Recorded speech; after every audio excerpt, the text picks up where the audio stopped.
Hey guys, today I have some very important sweat prevention guidelines for you that will get your excessive sweating under control. Now, I'm sure you already know excessive sweating is a huge bummer. It's just the worst. It's also way more common than you might think. And if you've been suffering from this problem for a while, take some comfort in knowing that you're not alone. I too suffered for most of my life with excessive sweating before learning the proven treatments to turning the water faucets off for good. And this video will give you some guidelines as to how to cure your own perspiration by avoiding and engaging in specific activities.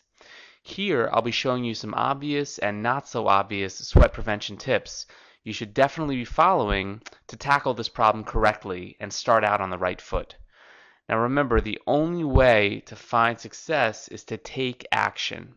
Follow these guidelines and build up your sweat fighting knowledge from there. It takes persistence to overcome excessive sweating, so don't give up and make sure you continue to learn new tactics every day for dealing with this dilemma. The more tactics you learn, the better you'll be able to handle your specific sweating problem. So let's get started, shall we? Now, the first sweat prevention tip I'd like to give you is to drink plenty of water. And this might strike you as kind of strange. I mean, many people can't understand this one. They think if they drink water, your body will sweat more to compensate.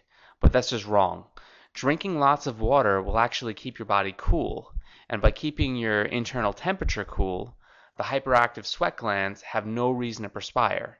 So it's important to drink at least 8 glasses of water a day.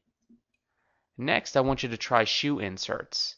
Now, speaking personally, when my foot sweating was bad, I used to love odor eaters. And although they didn't prevent the foot sweating, they certainly prevented the odor caused by the bacteria attracted to the sweaty feet.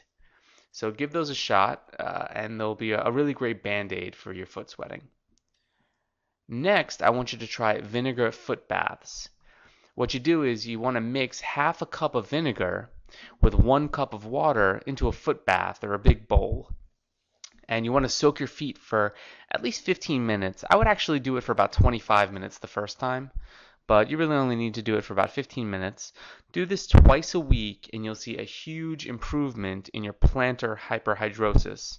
And by the way, plantar hyperhidrosis is just the technical name for excessive foot sweating. It's also important to know that the acid in the vinegar is the magic ingredient. It's going to exfoliate your top layer of skin, it's going to neutralize the odor-causing bacteria, and it's going to condition your feet to stay drier long term. So give vinegar foot baths a try. And next, I want to talk to you about something that's probably pretty obvious, but you still might not be doing it. Here's a little reminder. I want you to wear loose-fitting clothing. Breathable material is going to do wonders for your excessive sweating problem. I want you to invest in a great pair of absorbent socks. Wear open-toe shoes whenever possible, and try to stick with cottons. Cottons work best for loose-fitting clothing. They're very breathable and just comfortable. Also, if you do get sweat stains, generally cotton will evaporate the sweat a lot faster. So give those a shot. Next, I want you to try powdering your parts. It's kind of a politically correct way of saying it.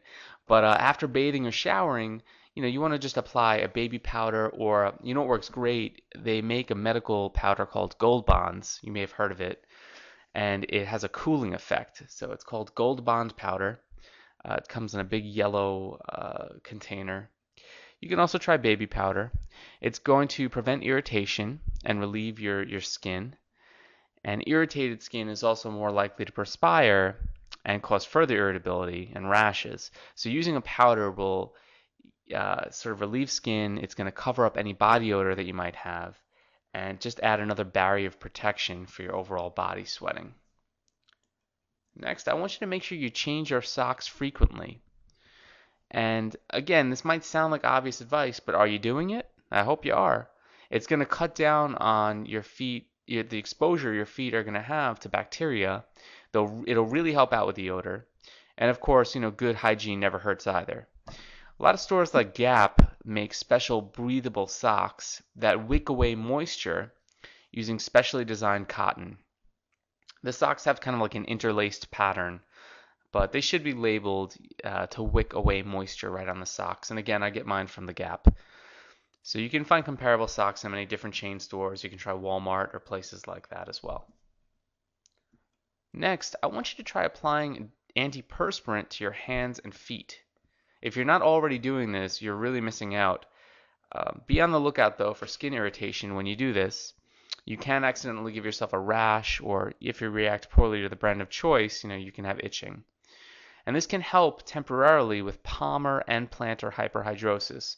Now, I've already told you plantar hyperhidrosis is the medical term for excessive foot sweating. Palmar hyperhidrosis is the medical term for excessive hand sweating. And at my website, www.prevent-sweating.com, I go into a lot more detail on specific brands of deodorant you should invest in that have clinical or even prescription strength at managing your hand and foot sweating.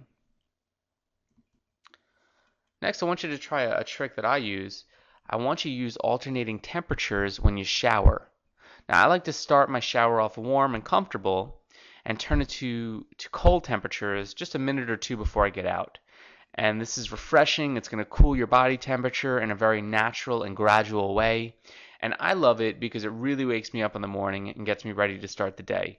I mean, I'm sure you already know there's nothing more frustrating than getting sweaty right after you step out of the shower. It's the worst. You're getting ready, you just got yourself clean, and you're sweating all over again. But when you use this method, when you end the shower with a cold blast of water, you'll effectively cool yourself down and prevent this overheating while you're dressing. Next one's pretty obvious. I want you to avoid spicy foods. Now listen, I love chicken curry just as much as the next guy, but I know better. And spicy foods encourage sweating, and you're going to just have to bite the bullet and avoid these foods until you get your perspiration under control. So yes, you're going to need to pass on the hot wings during football season, but hey, just think about how much more you'll enjoy watching Super Bowl when you don't have to pack 3 different changes of clothes. I know I certainly do. Next, I want you to wash your hands frequently. And I want you to do this if you're not using a prescription or clinical strength deodorant on your hands. If you are using a deodorant on your hands, chances are you won't want to wash frequently. You'll want to let the deodorant do its thing. But if you're not at that point yet, try washing your hands frequently with an antibacterial soap.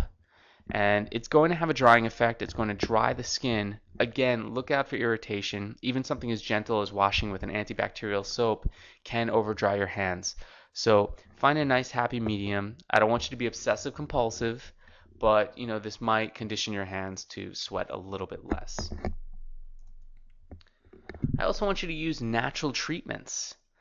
I've said it before if you've been watching my videos, and I'll say it again, there is no substitute for having a systematic game plan when you decide to end your excessive sweating. So I want you to try as many natural treatments as you can, including a proper hyperhidrosis diet, sage tea soaks, baking soda and water solutions, tea tree oil, thiamine, which also combats stress, acupuncture, alum, witch hazel.